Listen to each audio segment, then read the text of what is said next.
Bismillahirrahmanirrahim. Assalamualaikum warahmatullahi wabarakatuh. Selamat pagi dan salam sejahtera untuk kita semua. Marilah kita panjatkan puji dan syukur kita kehadirat Tuhan Yang Maha Esa karena atas rahmat dan karunia-Nya kita dapat bertemu kembali walaupun sebatas layar komputer untuk melakukan kegiatan pertemuan pengelola gizi Kabupaten Melawi bedah EPP GBM tahun 2023. Untuk itu, saya akan membacakan susunan acara pada hari ini. Yang pertama, pembukaan. Kedua, mendengarkan lagu kebangsaan Indonesia Raya. Ketiga, sambutan dari Kepala Bidang Kesehatan Masyarakat. Yang keempat, foto bersama. Yang kelima, penyampaian materi. Keenam, diskusi. Terakhir, penutup. Mendengarkan lagu Indonesia Raya.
Ya. Benar.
Tapi itu nampak.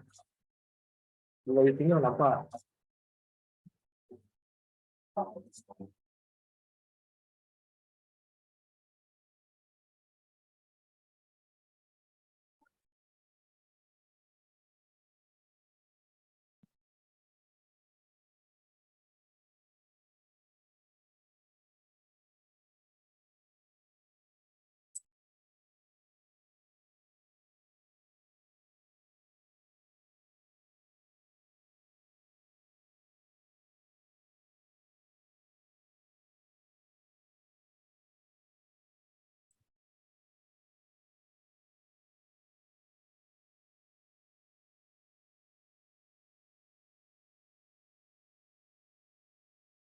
Sambutan dari Kepala Bidang Kesehatan Masyarakat kepada Bapak Rianto SSI APT MM dipersilahkan.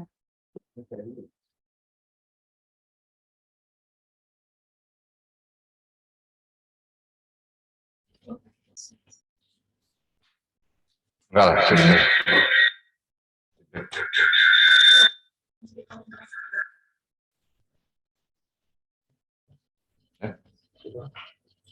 Assalamualaikum warahmatullahi wabarakatuh. Selamat pagi dan salam sejahtera.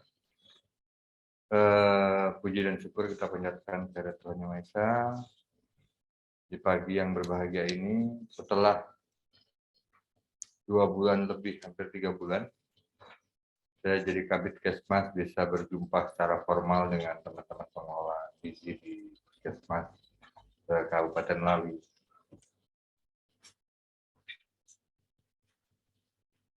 Beberapa hal yang ingin saya sampaikan di pertemuan bedah EPP-GBM tahun 2023. Yang pertama adalah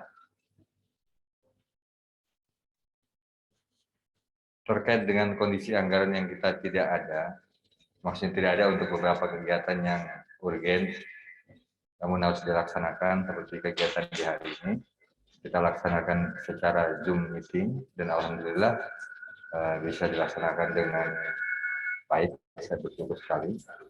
Terus kemudian laporan pertama yang saya sampaikan ada rasa terima kasih, apresiasi yang tinggi-tingginya untuk teman-teman sekalian. Prestasi di tahun lalu ada target input capaian di input data di tahun 2021 itu 49,4% dan meningkat sekitar 10% di tahun 2022 yaitu sebesar 60,66%. Apresiasi yang setinggi-tingginya, terima kasih banyak atas semua perjuangan teman-teman sekalian. Tapi juga 2 bulan, 3 bulan belakangan kita juga menyisakan cerita yang mungkin miris sepertinya ya. Inputan data kita masih di angka 27,3, kemudian 40,8% di bulan 2. Bisa digambarkan kalau kemudian data itu sudah dikunci, kemudian kita masih punya waktu 10 bulan lagi untuk kemudian berprestasi di tahun 2024. Kinerja di 2023. Saya paham bahwa transformasi kesehatan yang terbaru semuanya kepingin serba cepat, semuanya serba aplikasi, semuanya sepertinya mengarah ke Kesmas. Banyak pelimpahan-pelimpahan dari Yankes, banyak pelimpahan-pelimpahan bidang program ke Yankes, dari beberapa bidang ke Kesmas, yang membuat teman-teman mau tidak mau, suka tidak suka juga harus meluangkan waktu lebih ekstra, tenaga lebih ekstra, pikiran lebih ekstra. Saya cuma punya satu keyakinan bahwa ini berawal dari provinsi, ada semangat pejuang Kesmas, ada semangat pejuang untuk generasi Melawi yang lebih baik lagi, mungkin 20-25 tahun ke depan. Karena itu memang tanggung jawab teman-teman Gizi yang paling tahu menyiapkan generasi emas Melawi 20-25 tahun ke depan. Saya cuma punya keyakinan seperti itu. Selain itu adalah masalah semua. Karena memang kita di daerah hulu, sinyal sulit, aplikasi sulit, jarak desa juga sulit. Sementara beberapa data kita butuhkan dari lembaga pemberdayaan masyarakat seperti Posyandu, yang kemudian yang mudah-mudahan bisa hidup semua dengan 5 indikator plus imunisasi dasar lengkap. Tapi kenyataannya dari banyak data yang ada, beberapa Posyandu mungkin hidup segera mau. Maka saya berpikir kalau seandainya itu dimusnahkan seperti apa. Cuman masalahnya memang butuh kerja lebih keras lagi untuk kemudian ya mudah-mudahan untuk mewujudkan cita-cita kita semua lah sebagai teman-teman yang punya komitmen, teman-teman yang paling harusnya bertanggung jawab untuk generasi emas Melawi 20-25 tahun ke depan. Besar harapan saya, karena saya memang latar belakangnya tidak dari gizi, bahwa 11 tenaga gizi di puskesmas ini sebagai ujung tombak dari perubahan dari semua yang tidak bagus di Melawi. Terakhir, setelah kita mendapatkan bahwa, artinya begini, teman-teman juga ketika mengambil kebijakan harus mempertimbangkan banyak hal. Kemarin terakhir itu setelah, dan ini semuanya berhubungan dengan status gizi Melawi, status gizi kita. Contoh, dalam waktu 2 bulan terakhir, begitu banyak data yang kita ranking 14. Stunting 44,1%, kita ranking 1. Kemudian kemiskinan, kita ranking 1 juga, di angka 11,4%. Artinya ketika kemudian kita akan mengadakan mungkin makanan tambahan yang seperti susu dan seterusnya, dan dari dana desa, saya pikir itu sepertinya akan memberatkan mungkin seperti itu. Terus kemudian pernikahan dini yang sangat tinggi itu juga sangat berpengaruh ke status gizi. Terus kemudian yang terakhir, masih ingat yang di ini Pak Kadis tadi malam upload inovasi. Inovasi juga Melawi 0,4%, ranking paling bawah. Saya tidak menuntut banyak untuk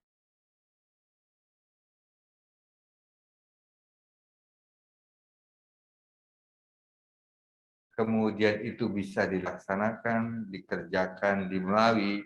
Saya sudah bersyukur, sangat-sangat bersyukur. Contoh EPPBGM. Ini sebelum hari ini ya, sebelum ada tambahan beberapa menu yang membuat teman-teman mungkin bermasalah ya, karena menu baru lagi, sementara yang lama juga PR-nya masih banyak. EPPBGM kalau kemudian dilaksanakan dengan baik, tadi malam saya coba studi ke semua sumber, saya baru 2 bulan, 3 bulan, dan baru tadi malam, selama ini tuh numpang lewat saja EPPBGM. Tadi malam saya coba untuk bedah semakin agak dalam, dan saya temukan bahwa EPPBGM, EPPGBM sepertinya nggak ada kurangnya lah, bagus, sangat baik. Jadi ada asesmen untuk pendataan di Posyandu. Syaratnya berarti Posyandu harus hidup, harus jalan. Syaratnya harus ibu-ibu datang ke Posyandu membawa balitanya. Itu syarat utama. Dan itu juga jadi masalah buat kita untuk kedatangan ibu-ibu kenapa nggak mau ke Posyandu lagi. Terus kemudian ada analisis. Analisis nanti setelah data-data diinput, harusnya coba kita upayakan untuk, kan GBM ini kan bisa diinput lewat handphone, lewat smartphone, tidak rumit, dan kader juga bisa melakukan itu, gitu kan. Itu juga PR buat kita seandainya itu mungkin. Karena nantinya juga transformasi kesehatan menuntutnya adalah, kalau kemarin ada namanya Posyandu Prima, di bawahnya ada dusun-dusun yang ada posyandu dalamnya. Kemudian berubah lagi karena supaya dengan target ini bisa diintervensi oleh bukan cuma dana desa, tapi dana APBN juga, dana Pemda juga, maka berubah menjadi Pustu. Pustu di bawahnya akan ada dusun-dusun yang ada posyandu di bawahnya. Dan Kapus itu punya kewenangan di 11 desa itu terkait Pustu, kemudian posyandu di bawahnya. Dan itu online semua. Maksud saya online, kader nanti dipegangi HP. Kalau sekarang yang sudah dipegang itu TPK. Mudah-mudahan itu juga bisa dimaksimalkan. Kader nanti akan seperti itu. Terus kemudian kirim data, baik online ataupun offline. Itu juga kemarin yang disampaikan Pak Gubernur ke kita tentang seberapa sulit melalui memantau kasus stunting dan ibu hamil di desa. Karena dalam logika Pak Gubernur, semua ibu itu punya handphone. Udah kepanjangan sepertinya sambutan dari saya, udah terlalu banyak harapan, udah terlalu banyak mimpi. Yang saya ingatkan cuma satu, teman-teman, tetap semangat, tetap kerja, dan ingat bahwa saya yakin teman-teman di Puskesmas sudah berbuat maksimal, tidak mungkin tidak berbuat, tapi sepertinya ada yang salah dengan yang kita lakukan selama ini. Karena ternyata capaian program kita kok di bawah ya. Capaian program kita untuk Kesmas ranking 14 juga. Saya berharap besar bahwa saya tidak minta kita ranking 1, enggak. Kalau bisa ranking 7, ranking 8, bolehlah. Untuk program kesehatan. Jadi mudah-mudahan itu jadi kado terindah di 2003 akhir. Dari semua rentetan prestasi Melawi yang 14%. Kita tidak butuhkan inovasi baru, kita butuhkan EPPGBM bisa diterapkan di Melawi dengan inovasi karena kendala kita yang ada di lapangan. Salah satu contoh, teman-teman punya batas waktu tanggal 10 harus selesai, semua laporan harus sudah masuk ke Dinas Kesehatan. Tidak ada cerita, tidak tanggal 10. Komitmen ini harus dipegang, harus dicatat baik-baik, harus tidak ada kata tidak, tanggal 10 harus sudah masuk laporan. Karena kenapa? Bisa jadi ternyata ketika laporan di tanggal 10 baru teman-teman laporkan di 70% data yang diinput, bisa jadi ya. Ternyata ada 30% yang itu semuanya teman-teman Puskesmas laksanakan, Posyandu, oleh kader, itu tidak dinilai sama sekali di kinerja tahun 2023. Jadi akan sangat disayangkan. Tetap semangat teman-teman sekalian. Saya berharap besar, saya berharap banyak kepada teman-teman petugas gizi di Puskesmas. Ada banyak mimpi yang belum saya sampaikan, tapi minimal seperti itulah yang coba Pak Menteri inginkan. Transformasi kesehatan di akhir tahun lalu, ini sudah mulai, semua serba aplikasi, semua serba cepat, dan semuanya serba, ya mau nggak mau pokoknya kita jalani, kita nikmati, dan saya yakin teman-teman mampu dan bisa. Kurang lebihnya mohon dimaafkan. Billahi taufiq wal hidayah. Assalamualaikum warahmatullahi wabarakatuh. Selamat pagi dan salam sejahtera buat kita semua. Terima kasih atas sambutan dan arahannya untuk Pak Kabid. Semoga harapan kita bisa terwujud di tahun ini. Selanjutnya, foto bersama. Untuk teman-teman bisa diaktifkan kameranya. Testing, ya, foto. Semua lah. Nah, tunggu.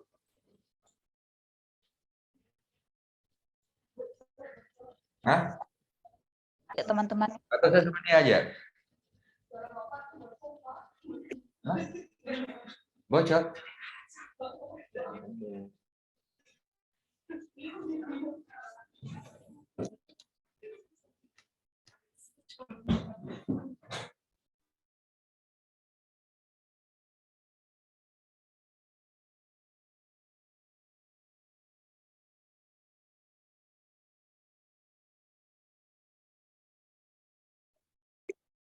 Kak Ida bisa diaktifkan. Mimi.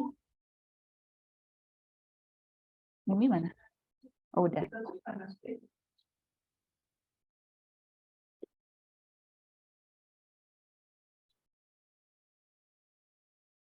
Kakak jalan ya.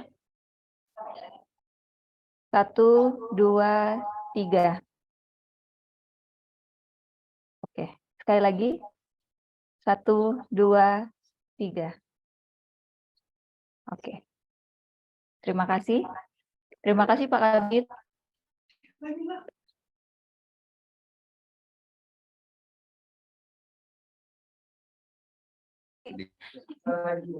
Maaf teman-teman, sekali lagi ya. Ada satu yang ketinggalan.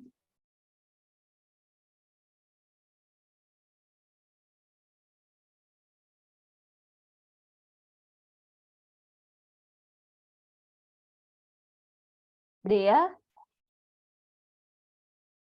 Kak Ida,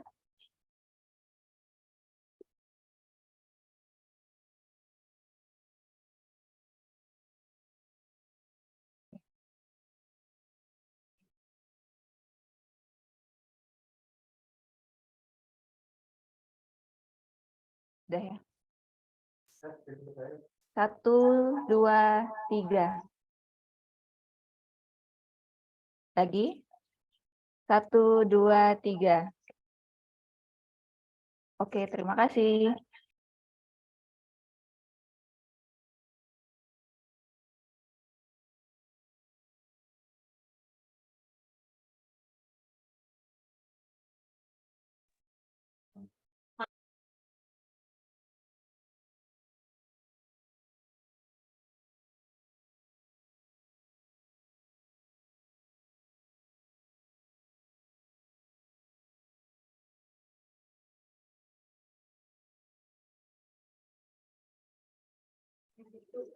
Oke, selanjutnya kita lanjutkan penyampaian materi bedah EPGBM oleh Kak Apolonia Yosi Bernadia, Jana Terapan Gizi.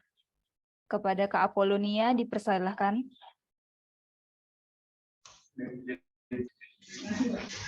Izin ya Pak. Kak, izin Kak.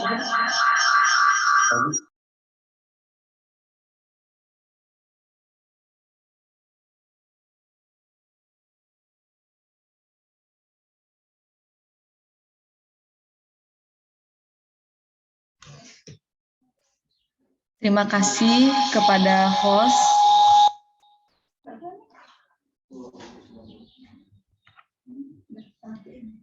Baiklah, teman-teman. Apakah suara saya sudah terdengar? Sudah ya, oke ya. Jadi hari ini seperti yang judul Zoom kita kali ini, kita akan membahas tentang EPPGBM, khususnya tentang pelaporan yang mungkin teman-teman masih ada beberapa untuk pengisiannya itu masih ada yang perlu dikoreksi. Oke. Bang Nia mau izin share screen? Aku buka. Ini mau share screen. Belum di itu. Iya, belum di disable.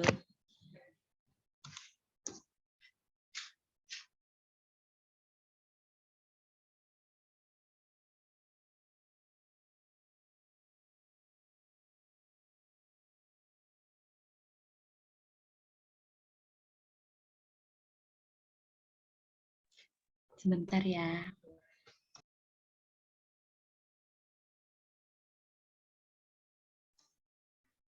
Kita santai aja ya teman-teman, diskusi. Nanti kalau misalnya ada pas saya menyampaikan ada beberapa yang ingin ditanyakan, boleh ditulis dulu. Nanti bisa ditanyakan karena di sini semuanya lengkap. KIA, gizi semuanya ada, jadi bisa ditanyakan.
Baiklah teman-teman, pengelola gizi.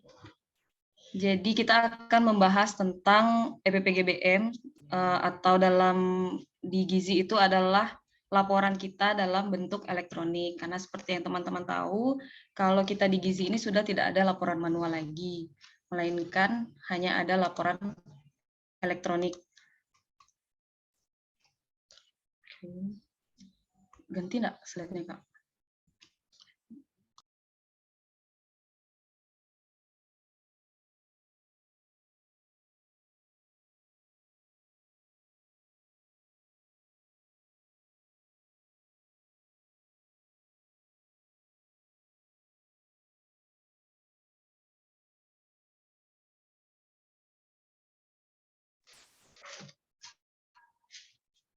Ini sepertinya basic, teman-teman juga udah pada tahu kalau gizi itu pelaporannya baik pengukuran, penimbangan, atau pengerjaan kita di Posyandu itu adalah melalui aplikasi EPPGBM.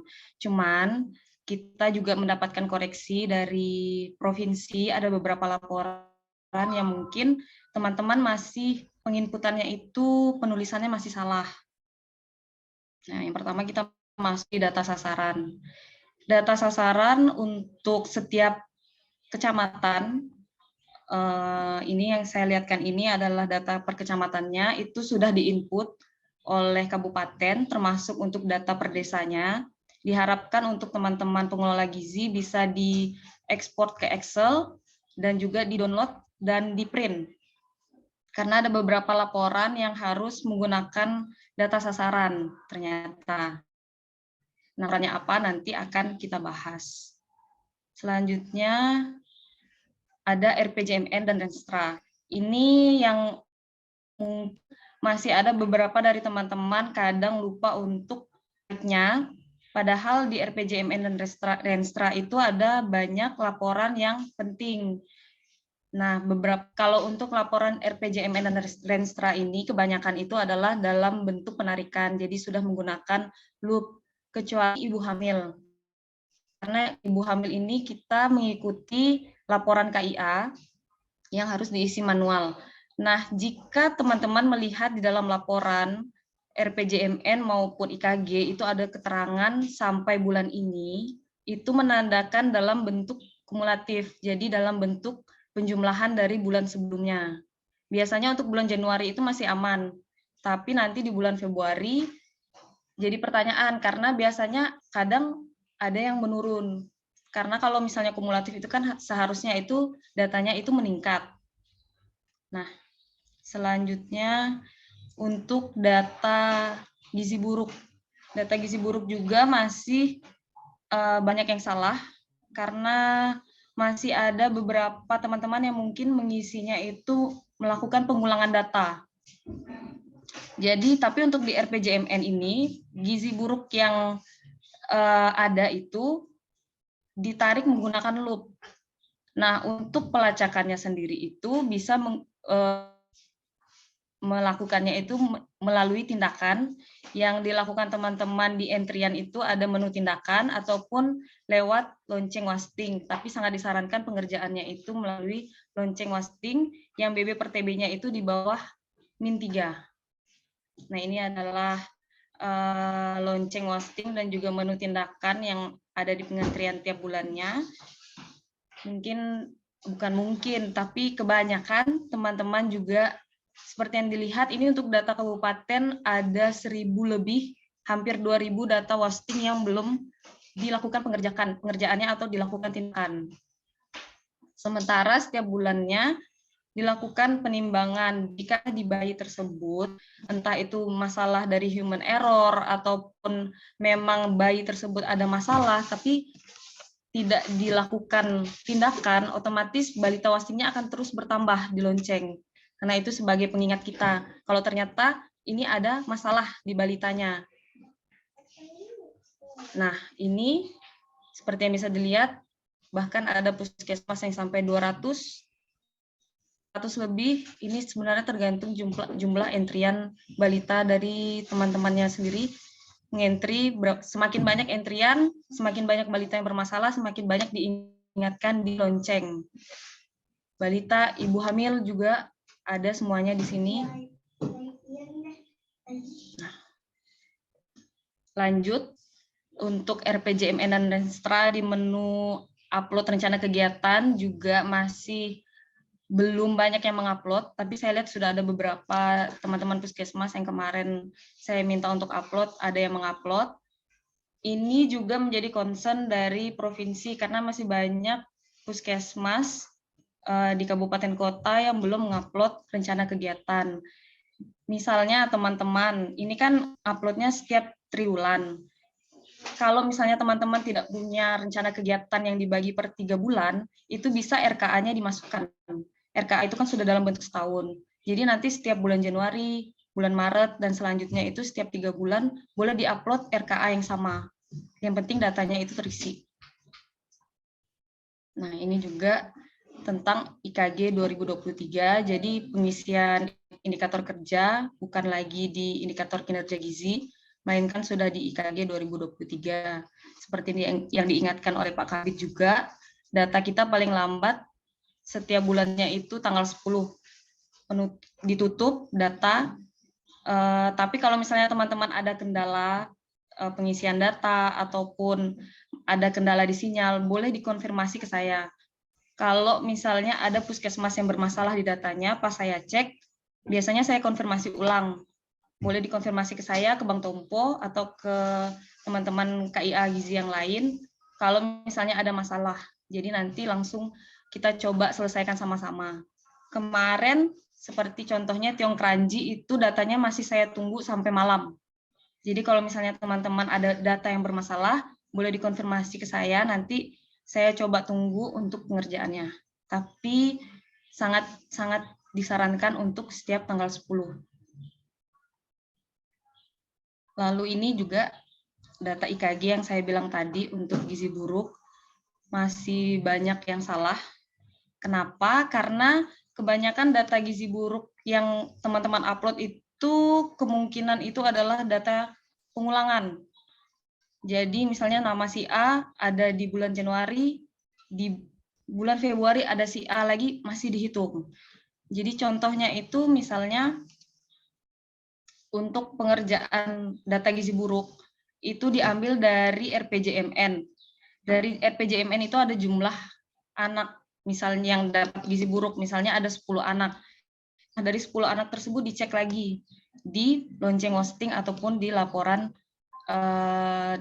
laporan anak, daftar status gizi, lalu dilihat di BB per TB gizi buruk. Dicek lagi dan dilakukan pelacakan. Nah, yang ditulis di dalam IKG adalah anak-anak gizi buruk dengan masalah ataupun dengan pelacakan. Jadi kalau misalnya tidak dilakukan pelacakan, anak gizi buruk tersebut tidak ditulis di dalam IKG. Jadi hanya anak gizi buruk yang dilakukan pelacakan yang membutuhkan rawat inap serta sudah dilakukan validasi yang ditulis di dalam IKG. Contohnya misalnya di satu kecamatan di desa A, di bulan Januari ada satu anak, sebutlah A, misalnya si A. Lalu di bulan Februari itu ada anak BCD. Nah, itu boleh ditulis untuk pelaporan bulan Maretnya itu 4, karena dia ada ABCD, ada 4 anak yang berbeda. Tapi kalau misalnya dia di bulan Januari ada si A, lalu bulan Februari ada A, BC, berarti yang ditulis di bulan Maret itu nanti hanya 3, karena A-nya ada di 2 bulan yang sama. Jadi untuk satu nama itu sepanjang tahun hanya 1 kasus, jadi hanya ditulis 1 kali. Itu yang ditulis di dalam IKG, tapi anak tersebut juga harus dilakukan pelacakan, divalidasi, dan serta anak tersebut memerlukan rawat, baik rawat jalan maupun rawat inap. Lalu ini menu baru di IKG 2023, di mana ada rematri rutin yang harus diisi setiap bulannya.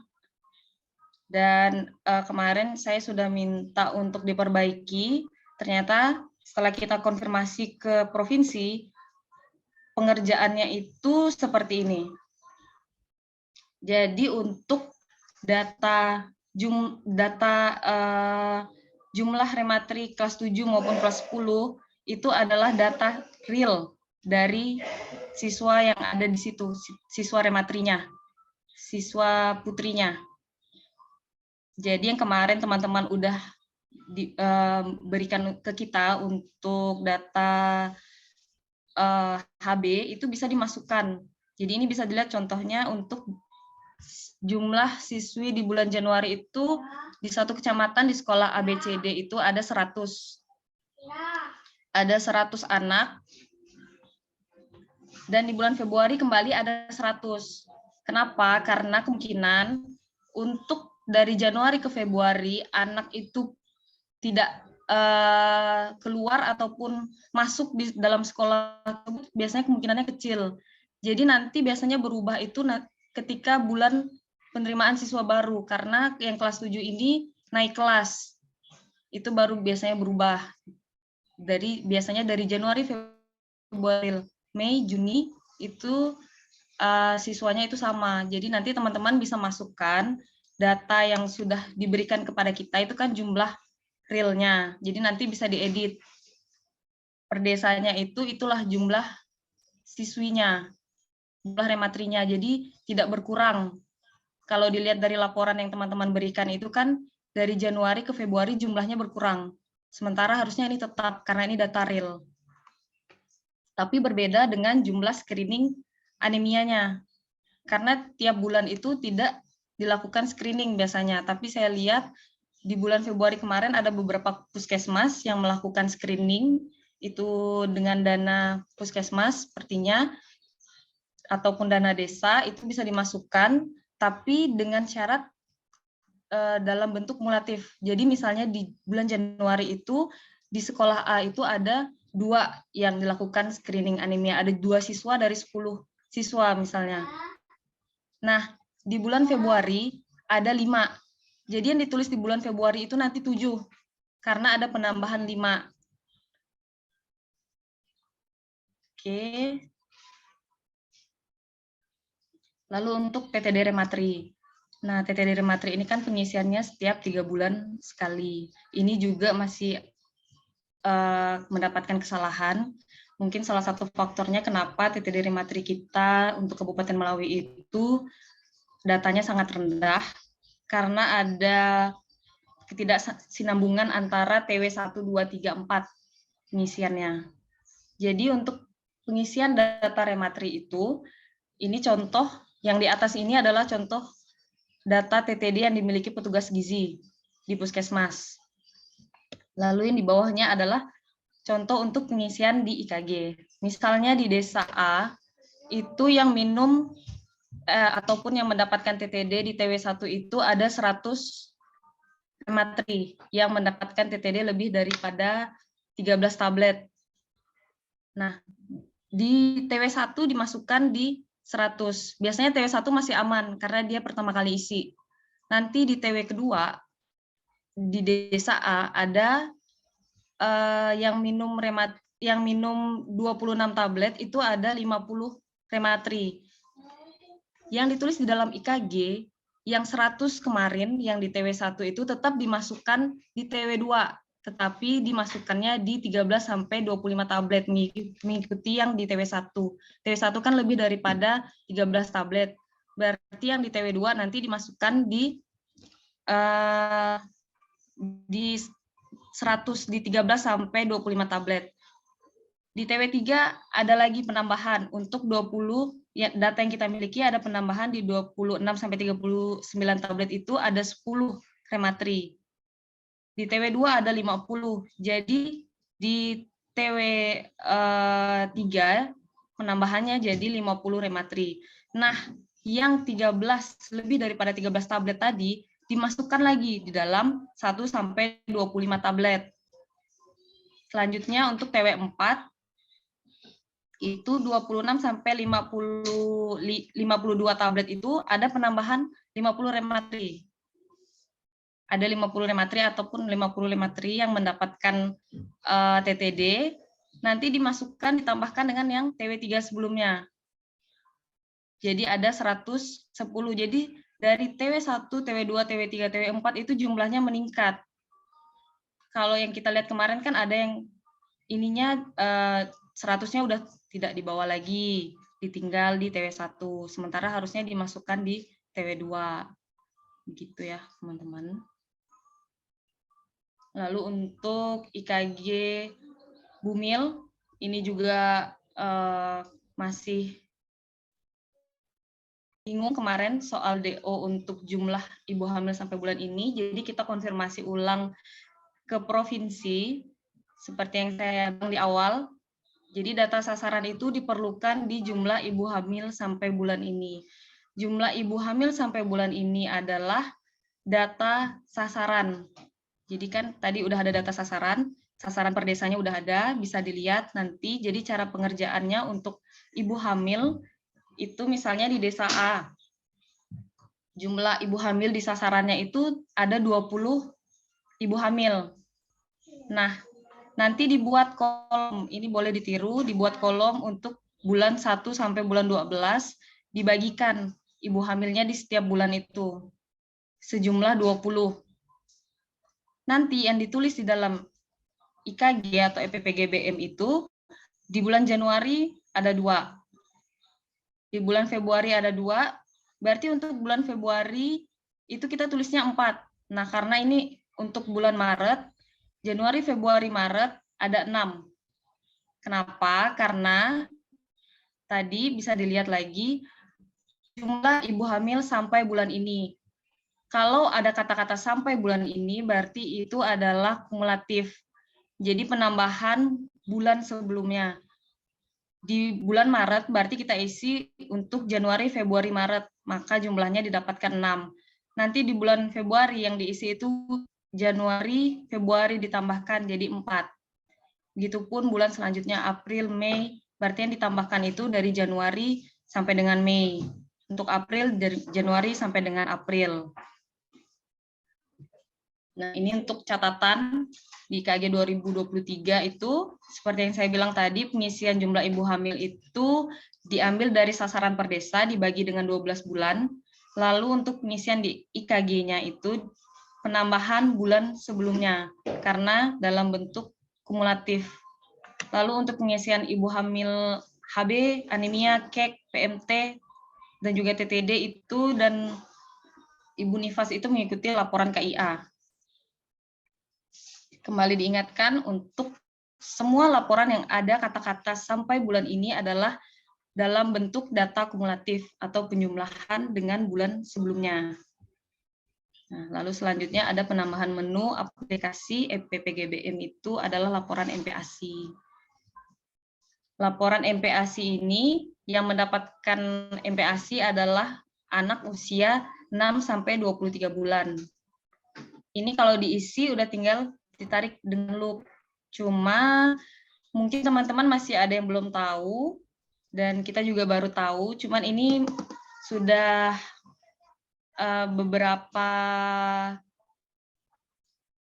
instansi ataupun ini memang karena udah ada di dalam EPPGBM, ini seharusnya memang sudah mulai kita isi ataupun kita sosialisasikan ke kader.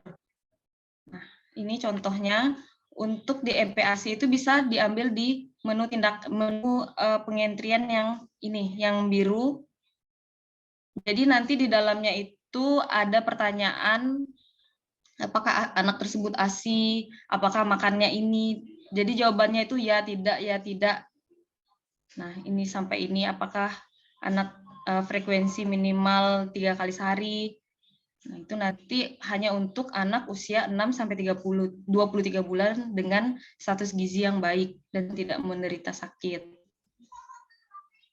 Nah, ini selanjutnya cara pengeditan di EPPGBM, khususnya untuk di laporan IKG. Bisa teman-teman buka laporan rutin menu IKG, seperti yang udah dibilang kemarin, lalu pilih daftar entry, lalu teman-teman bisa pilih desanya, lalu pilih bulannya, lalu tekan yang berwarna hijau. Nanti tinggal pilih menu mana yang mau diedit. Dengan catatan, mengeditnya itu harus dikonfirmasi ke siapapun yang ada di Kesga Gizi, mau ke saya, ke Bang Tompo. Jadi kita tahu, karena saya setiap teman-teman udah laporannya kunci itu, pasti saya ekspor laporan teman-teman. Jadi kalau ada yang berubah, saya tuh pasti tahu. Jadi diharapkan kalau misalnya ada teman-teman yang sudah atau mau mengedit, itu untuk mengkonfirmasi dulu ke kita. Karena kalau tidak, datanya pasti akan berubah.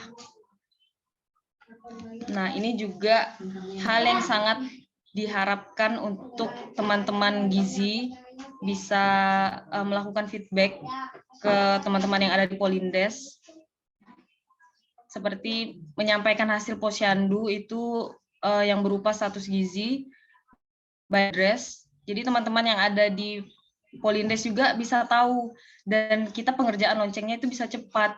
Karena kan kalau di lonceng itu kan khusus data anak tersebut, jadi bisa dikonfirmasi langsung, bisa dilakukan penimbangan. Biasanya kan entah itu human error, entah itu salah penulisan.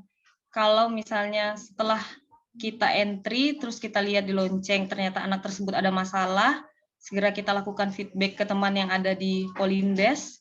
Hal tersebut bisa langsung dilakukan pelacakan oleh teman-teman, bisa dikonfirmasi ulang, bisa divalidasi ulang.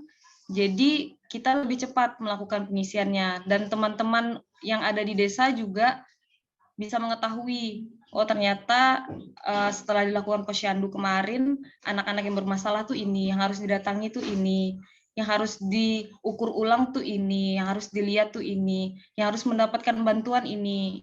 Itu yang diharapkan bisa teman-teman di puskesmas untuk melakukan feedback ke Polindes. Mungkin sekian dari saya.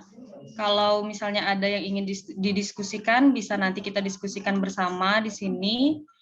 Karena mungkin masih banyak juga dari kita yang belum kita tahu. Nanti kalau ada keluhan atau apapun bisa, kalau belum bisa kita selesaikan sekarang, bisa kita tampung dan bisa kita cari caranya bersama-sama. Mungkin sekian dari saya kembalikan kembali ke host.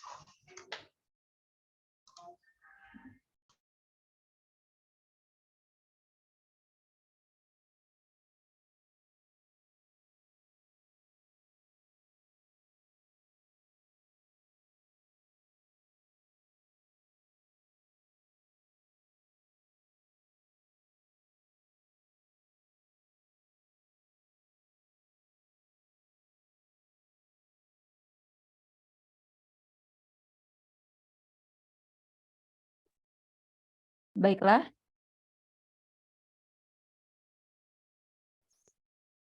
Kita sudah mendengar materi yang disampaikan oleh Kak Apolonia. Jika di antara teman-teman pengelola gizi masih ada yang belum jelas, bisa disampaikan agar kita bisa diskusikan bersama.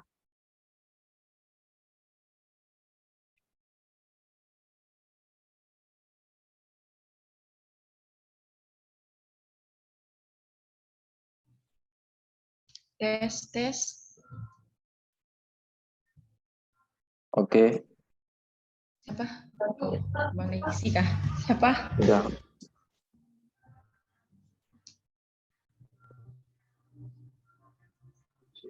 Silakan Mimi. Oke. Terima kasih untuk materi yang sangat-sangat memberi informasi buat kami, terutama EPPGBM ya. Terus terang karena memang EPPGBM banyak update-update terbaru, sedangkan terakhir kali dari kami mendapat pelatihannya itu tahun 2018 atau 2019 kalau nggak salah ya. Jadi banyak hal-hal baru yang dapat kami dapatkan. Terima kasih atas materinya dari Kak Nia. Saya cuma ingin konfirmasi yang terkait ibu hamil tadi, Kak. Jadi ibu hamil ini wajib atau tidak kita entry? Karena tadi kan terkait HB, bumil anemia segala itu kan kita mengikuti KIA. Berarti ibu hamilnya nggak harus kita entry atau bagaimana, Kak? Itu Kak Devi. Oke, dicatat ya.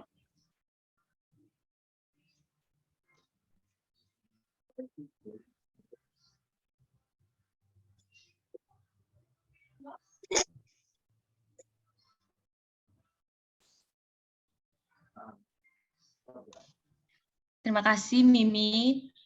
Ya Kak. Ya, jadi untuk ibu hamil itu memang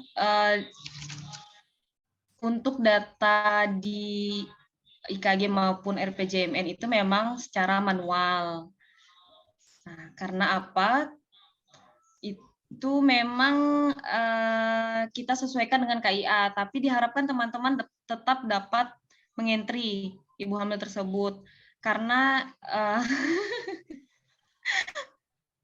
karena cepat atau lambat pasti nanti akan diminta seperti itu di provinsi. Jadi untuk membiasakan teman-teman untuk mengentri laporan ini kan juga udah dari 2021 ya, diwajibkan juga untuk mengentri ibu hamil. Nah, begitu mungkin ada tambahan dari Kak Rita.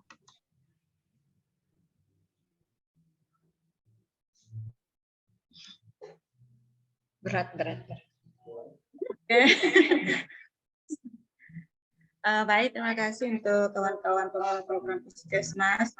Untuk pengentrian ibu hamil itu sebenarnya memang sudah diwajibkan. Cuman kemarin kan banyak kawan-kawan di Puskesmas yang masih mengeluh, jadi kita beri agak kelonggaran sedikit untuk tahun ini, karena pelan-pelan memang mau tidak mau itu ibu hamil memang harus di-entry.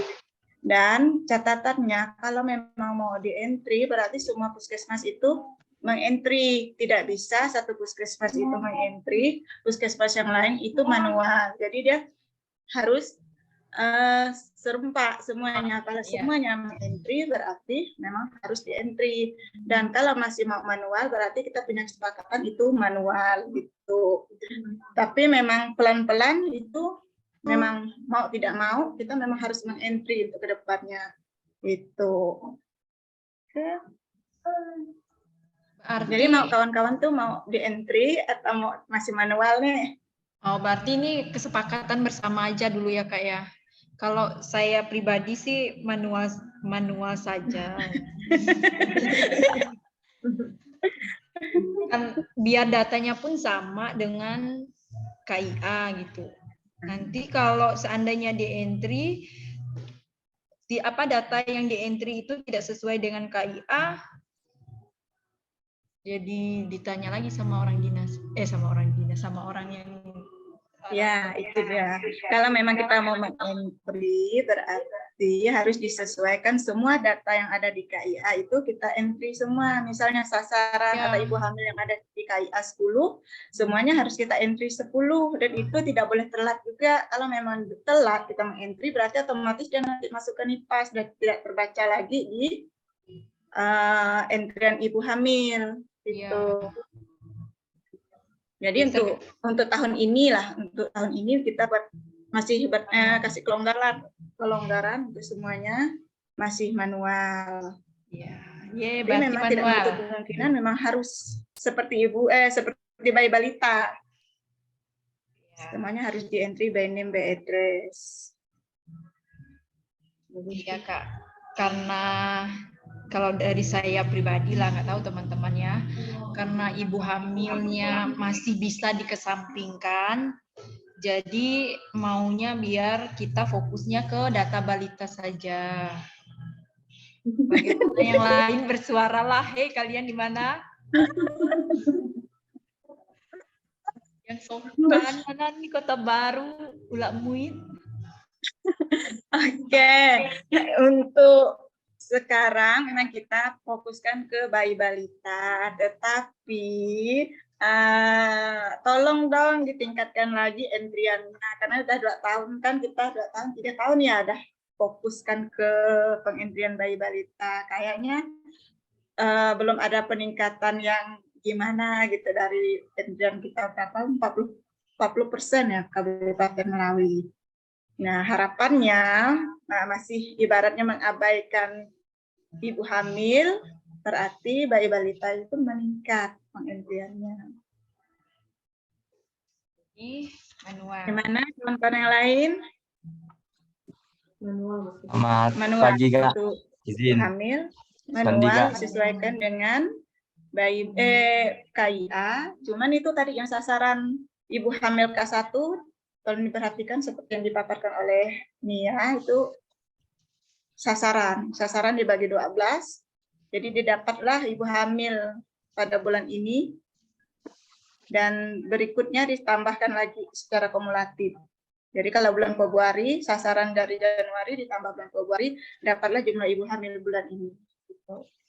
Bukan K1 ya, kalau kemarin kan kita masih rancu tuh. Kalau jumlah ibu hamil bulan ini itu ambilnya di K1, ternyata bukan. Itu ternyata ambil di sasaran. Dan sasaran sudah ada, tolong dibagi per desa masing-masing. Yang 17 desa dibagi 17 desa berbagi 12. Ya desanya sedikit ya alhamdulillah.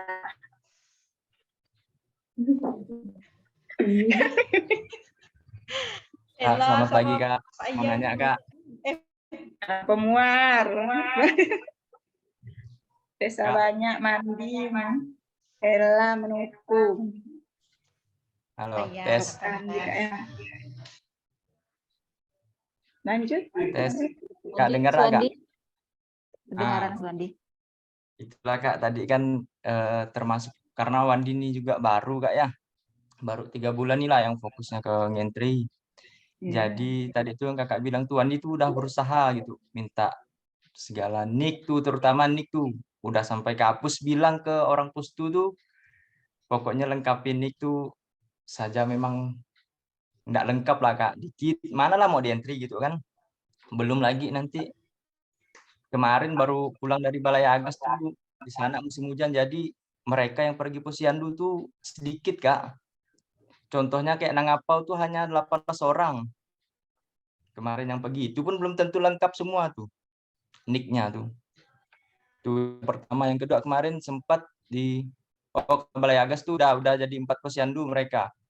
Tapi itulah yang terbaru itu banyak yang NIK-nya enggak ada juga masih. Kami itu yang terutama tuh pemuar nih ya. Kendalanya masih itu sih. Makanya Wandi kemarin bulan Februari itu hanya bisa mendapatkan sekitar 800-an gitu, Kak. Kalau yang bisa di entry itu udah dimaksimalkan lah gitu.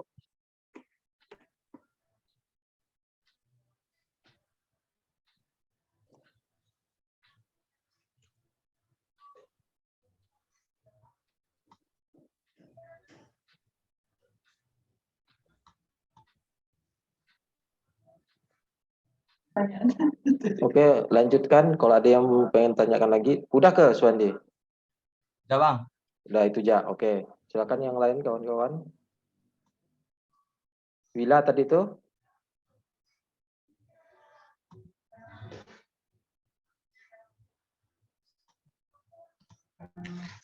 Untuk menanggapi keluh kesah dari Sandi, baru kesah ya soalnya. Yang penting kampusnya sudah tahu kendala yang ada dari program, dan sampai kampus itu tidak tahu permasalahan kita. Dan kalau memang kita sudah berusaha, dukungan sudah ada, ya mau gimana lagi. Tetapi tetap komunikasi itu dijalin terus ke kepala desanya juga kendala kita. Dan jangan lupa kita buat feedback ke desa masing-masing, dan desa itu tahu oh capaian mereka seperti ini. Pasti datanya itu tidak sesuai dengan desa Pustupolindes maksudnya. Nah, di saat kita men-feedback mereka, pasti mereka bertanya, loh data saya itu seperti ini, tinggi pastinya kan ada di desa, sementara di kita itu pasti rendah. Nah, disitulah kita memaparkan permasalahan bahwa data yang mereka kasih itu tidak semua bisa kita entry. Nah, pasti mereka juga berusaha menyamakan data yang kita punya dengan yang mereka punya gitu. Kalau selama kita tidak mem-feedback dengan mereka, mungkin mereka tidak tahu. Mereka tahunya, oh capaian saya itu tinggi, penimbangan tinggi gitu. Sementara yang ada di EPTGBM itu rendah. Mungkin itu ya Suhandi ya.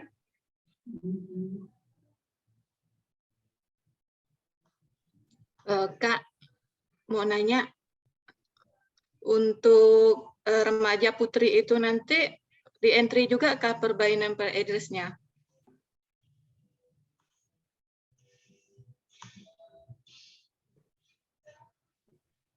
Halo Kak Rita.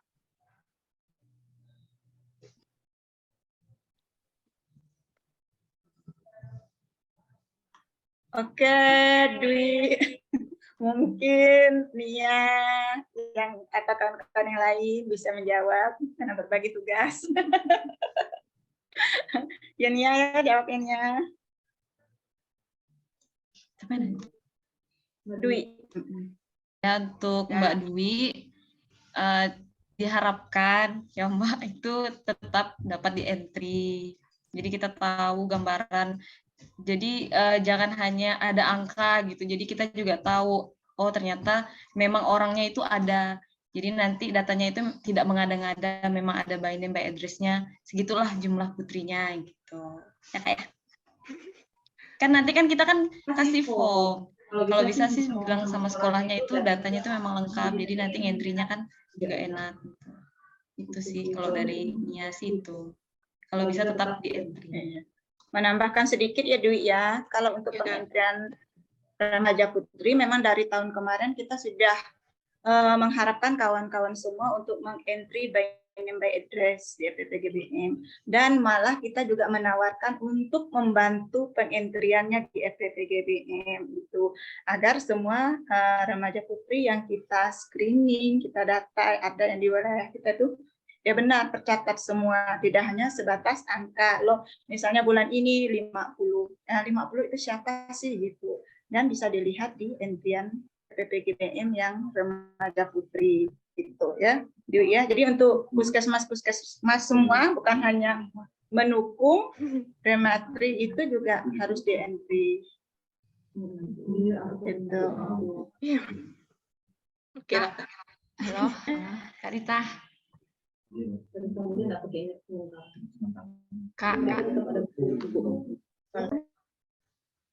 Kak, itu apa mau apa namanya sedikit sharing terkait halo Kak Rita, kan ya?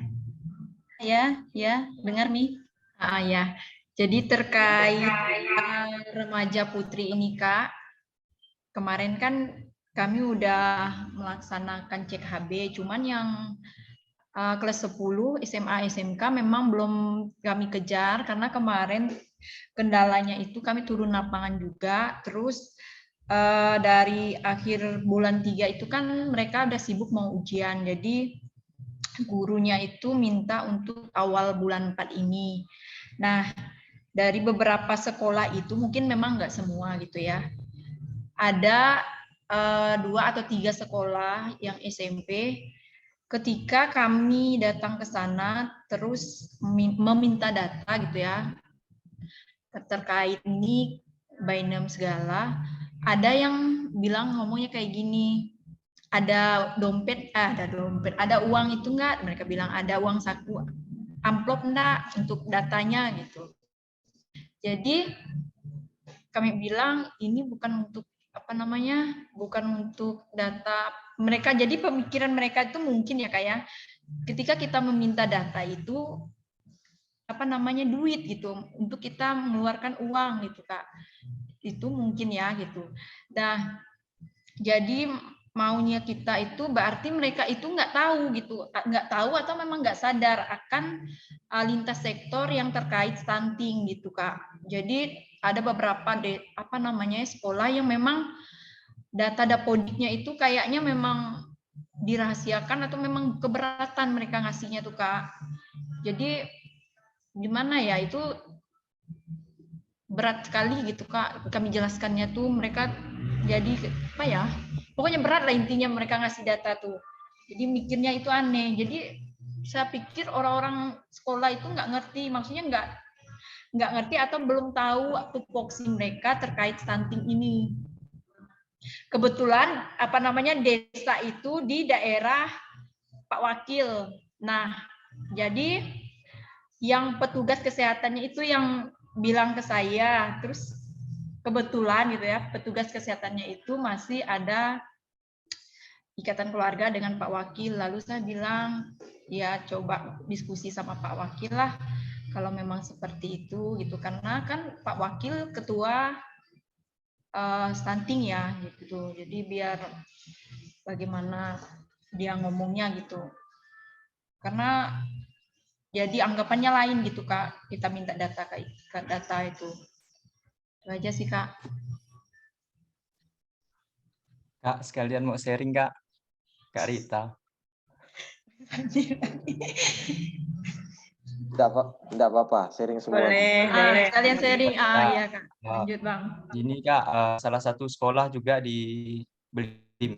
Kan kemarin kan kita kan sempat ke SMP 2 ya Kak ya, yang kita sama-sama yang pas kegiatan di Batu Nanta tuh kan kita kan ke pembagian TTD. Nah, ternyata setelah kemarin terakhir saya melakukan cek HB tuh Kak, jadi mau sekalian bagikan TTD tuh sekolahnya tuh nggak mau lagi nerima. Jadi saya tanya kenapa nggak mau nerima, mereka ini membuat kayak surat pernyataan bagi yang mau minum TTD ini kan harus membuat surat pernyataan bahwa orang tuanya bersedia gitu. Ternyata di situ banyak orang tua yang tidak mau kalau anaknya kita berikan TTD.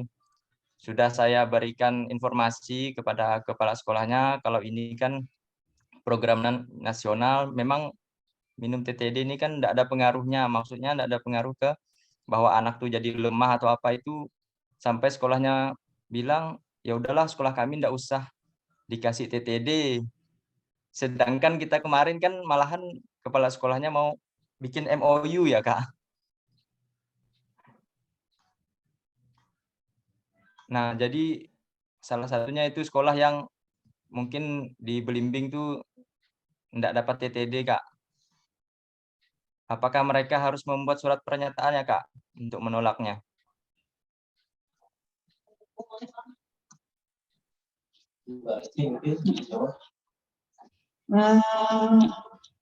Selamat siang teman-teman. Ya. Saya ingin coba menjawab. Mungkin ada kurang lebihnya nanti ditambahin dengan kawan yang lain. Kalau untuk yang terkait tablet tambah darah ini, nanti kami coba berkoordinasi dengan Dinas Pendidikan. Nanti kan sama seperti yang UKS, jadi ada himbauan gitu, surat edaran dari Dinas Pendidikan yang untuk ke sekolah-sekolah gitu. Jadi untuk membuat dari Dinas Pendidikan untuk bekerja sama puskesmas gitu.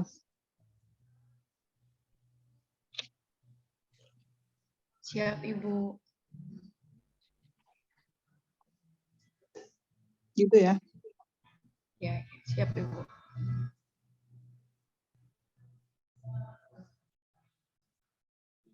Tambahan kawan-kawan untuk dalam hal NIK selama ini kan kalau bisa, kalau yang masalah Suwandi tadi kan untuk mendukung pula pemuar dalam hal jika tidak ada NIK bisa enggak pakaikan NIK sementara, tetapi kawan-kawan catat NIK-nya itu NIK sementaranya berapa. Nah, nanti pada saat sudah dapat NIK yang udah jadi, udah keluar, baru tinggal kalian edit NIK-nya. Tuh, untuk kakak kan tinggal masukkan kode wilayah aja, pakai kode wilayah. Sesuai dengan kode wilayah kawan-kawan, tidak mereka di sistem aplikasi tidak akan mengunci. Tetapi kalau NIK-nya itu yang kunci. Kita pakai kode wilayah itu kalau kita masukkan lagi pakai kode wilayah mereka NIK-nya itu otomatis terkunci. Nah, solusi sementara menggunakan NIK by sistemnya. Tetapi diharapkan kawan-kawan mencatat berapa NIK yang di sistemnya itu. Jadi nanti pada saat nama si anaknya udah ada NIK-nya, tinggal kawan-kawan bisa cari. Misalnya NIK-nya itu langsung diubahkan sesuai dengan NIK itunya. Itu ya untuk solusi sementara dalam hal masalah NIK. Kemudian untuk yang TTD yang agak susah minta data, minta uang itu, nanti kita tadi sudah disampaikan sama Mbak Resti, otomatis kita usahakan kita kolaborasi dengan Dinas Pendidikan juga untuk dalam hal ini untuk membuat surat rekomendasi lah dari Dinas Pendidikannya itu ya untuk sementara. Kemudian dari kalau menu sekolah ya, oke. Untuk TTD Rematri ini kan list menu sekolahnya tidak ada. Nah, selama ini kawan-kawan sistemnya bagaimana untuk menginputkan sekolah sekolahnya ini? Apakah sesuai dengan wilayah per desanya, desa sekolahnya, ataupun per wilayah masing-masing? TTD. Kalau saya TTD dia sesuai alamatnya, Bang. Tapi yang yang kita entry itu kan kayak pembagian TTD itu kan masih dalam kota gitu ya. Jadi bingungnya di situ. Jadi laporannya itu sesuai per desa atau sekolah gitu. Karena yang kita entry itu kan per desa. Ya, permasalahannya kan sistemnya ini masih terbaca ya, by desa itunya, per desa ya, itu. Ya, Bang. Nah, secara itunya kalau bisa kawan-kawan penginputan secara desa, silakan pakai penginputan secara desa.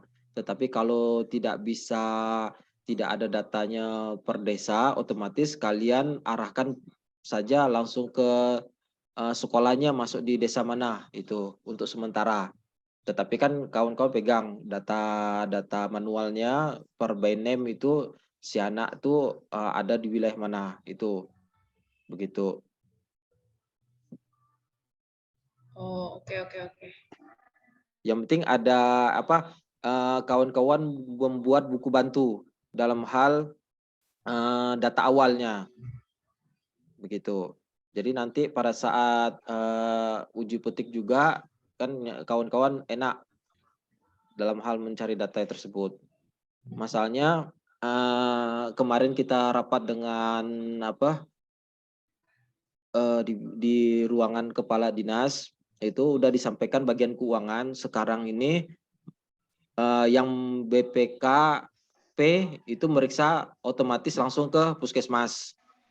Nah, kawan-kawan, jika tidak ada hasil kegiatannya itu otomatis mereka sekarang bukan membandingkan dengan hanya SPJ sama uang yang sudah digunakan, tetapi tahun ini mereka akan intervensi langsung hasil kegiatannya. Misalnya penyerapannya udah 100%, tetapi hasil kegiatannya itu tidak sampai 100%, mereka akan tanya-tanya kenapa kegiatan ini sasarannya tidak mencapai target. Nah, itu yang harus kawan-kawan pikirkan bagaimana caranya supaya pada saat kawan-kawan melakukan penyerapan anggarannya itu misalnya AC-nya berapa sih kok panas ya? 100% penyerapan anggarannya otomatis sasarannya pun harus mencapai 100% dari target tersebut. Itu yang perlu kawan-kawan perhatikan.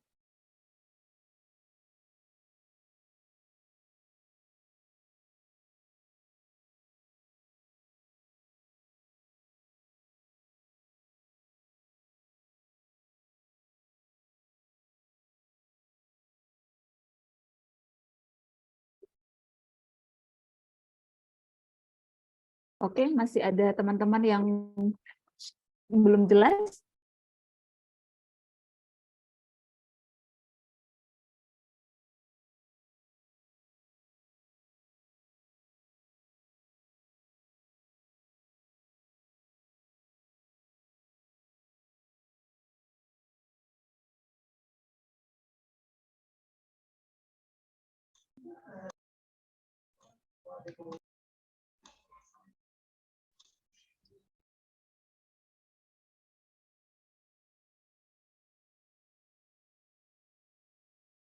Kawan-kawan lain ada yang masih bingung? Silakan bertanya. Untuk penulisan laporannya, apakah udah ngerti? Kemarin kan masih banyak pertanyaan yang soal kumulatif. Apakah teman-teman udah mulai ngerti tadi sesuai yang saya jelaskan atau masih bingung? Karena kan ini udah tanggal 5, nanti ditutup tanggal 10, 5 hari lagi. Diharapkan bentuk laporannya itu udah sesuai sama yang diberitahu, dan teman-teman juga diharapkan laporannya masih salah itu diedit. Tapi kalau mau ngeditnya dikonfirmasi dulu baik ke saya, ke Bang Tompo ataupun ke teman-teman yang lain.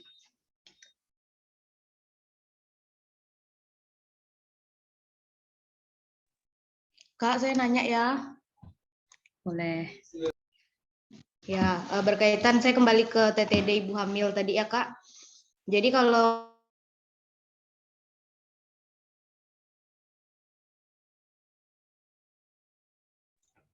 Gimana, Dek?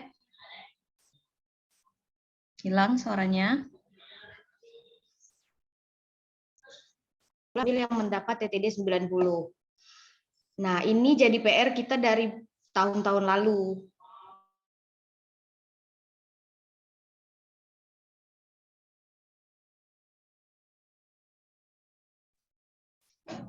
Kayaknya jaringan Dewila agak nggak stabil. Suaranya hilang-hilang, putus-putus.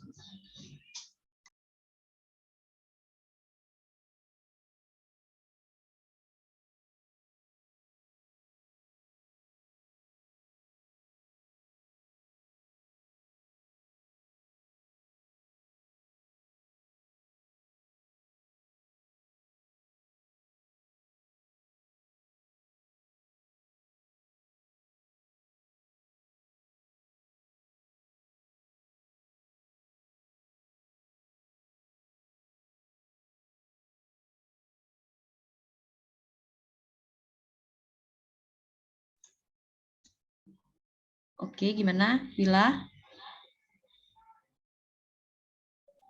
Sorry Kak, terkeluar tadi. Terdengar nggak ya pertanyaannya?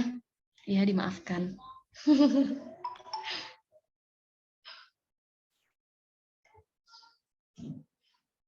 Oke, saya ulangi ya Kak. Tadi pertanyaan saya, jumlah ibu hamil yang sampai bulan ini itu kan maunya pakai sasaran ya, lagi 12 tadi. Kemudian kalau di EPPGBM itu kan pembandingnya dengan ibu hamil yang mendapat TTD 90. Nah, itu kan yang ikut KIA tuh.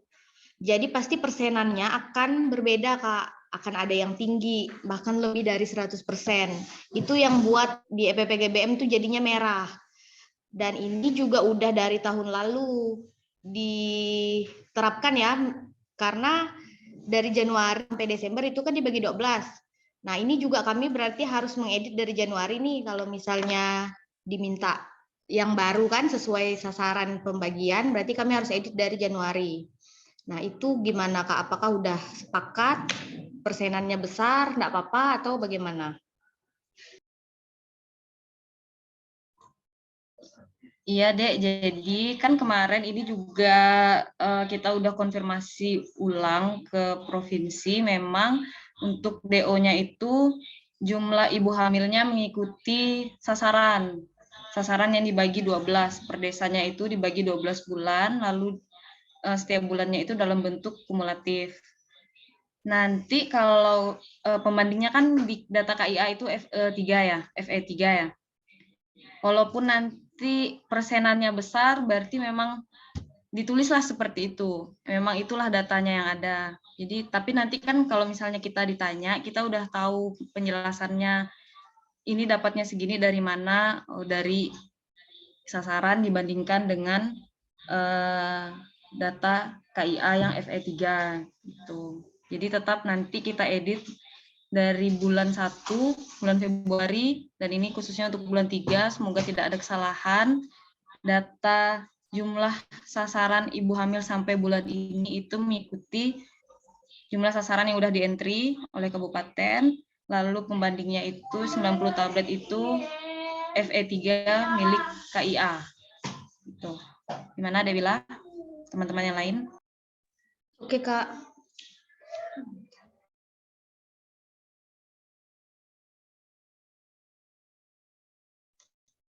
Yang lain ada pertanyaan?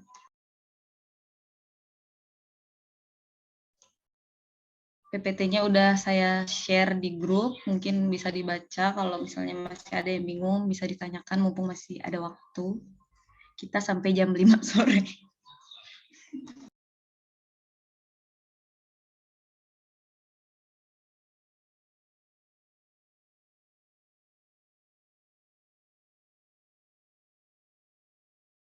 Ya, teman-teman santai ya, teman-teman jangan kaku.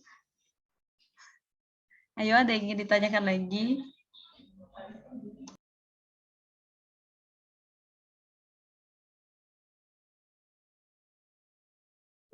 Baik, teman-teman. Hari saya, untuk yang periksa HB kemarin itu, kalau bisa bulan ini sudah ada datanya, hasilnya. Terus itu bisa kerjasama dengan pengelola program PKR atau PKPR ataupun UKS, karena di laporannya juga ada tentang rematri, tentang periksa HB juga. Karena yang saya dapatkan laporan mereka itu masih kosong untuk periksa HB-nya di bulan ini. Laporan bulan ini berarti yang pengerjaannya bulan kemarin. Itu minta tolong dipercepat hasilnya ya teman-teman. Terima kasih.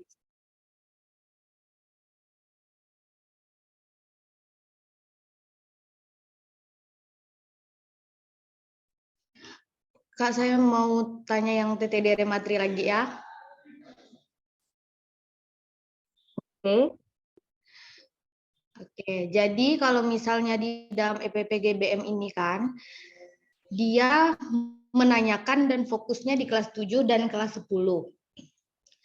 Nah, sedangkan kalau di real lapangan kan kita bagikan juga tuh untuk kelas 2 dan 3-nya, baik SMP maupun SMA. Pertanyaan saya, berarti nanti di EPPGBM itu yang di TW1, yang Kak Nia bilang dia harus turun ke bawah lagi, ditambah-tambah kumulatifnya itu Kak, itu termasuk yang kelas 8, 9, 11, 12, atau hanya kelas 7 dan kelas.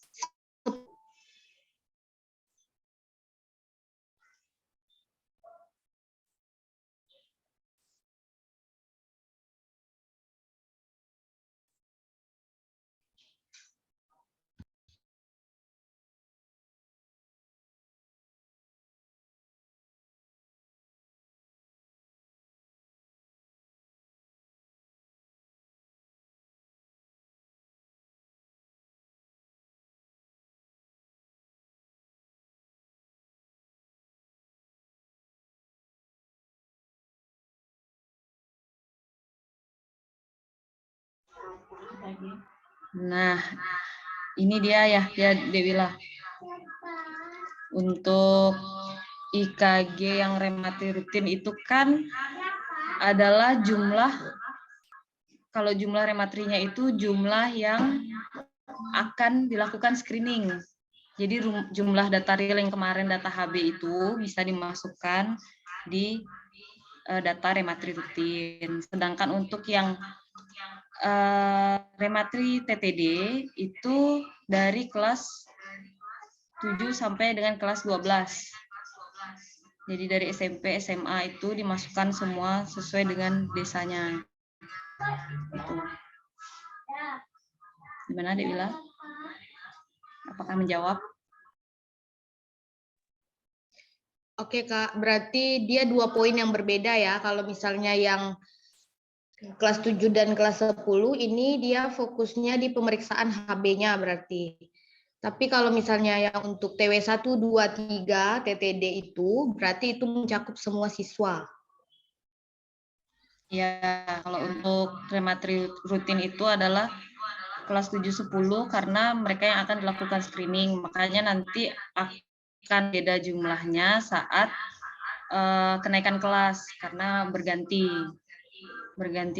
rematrinya. Kalau untuk TTD rematri itu adalah rematri yang diberikan TTD dari kelas 7 sampai dengan kelas 12 atau SMP SMA. Oke, Kak.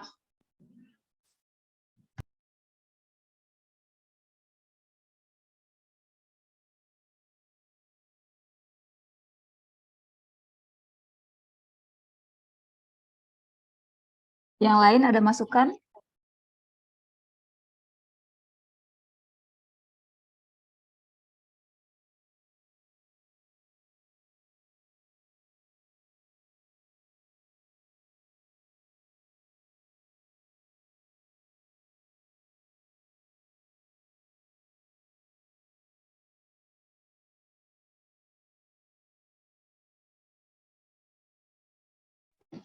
Hai. Halo. Suaranya mana nih? Jelas semua. Insya Allah, Bu.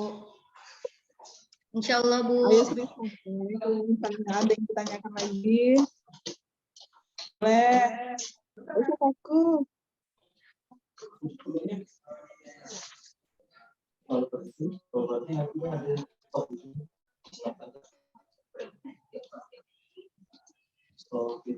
Sehat ya semua ya? Sehat, Bu. Mana suaranya nih?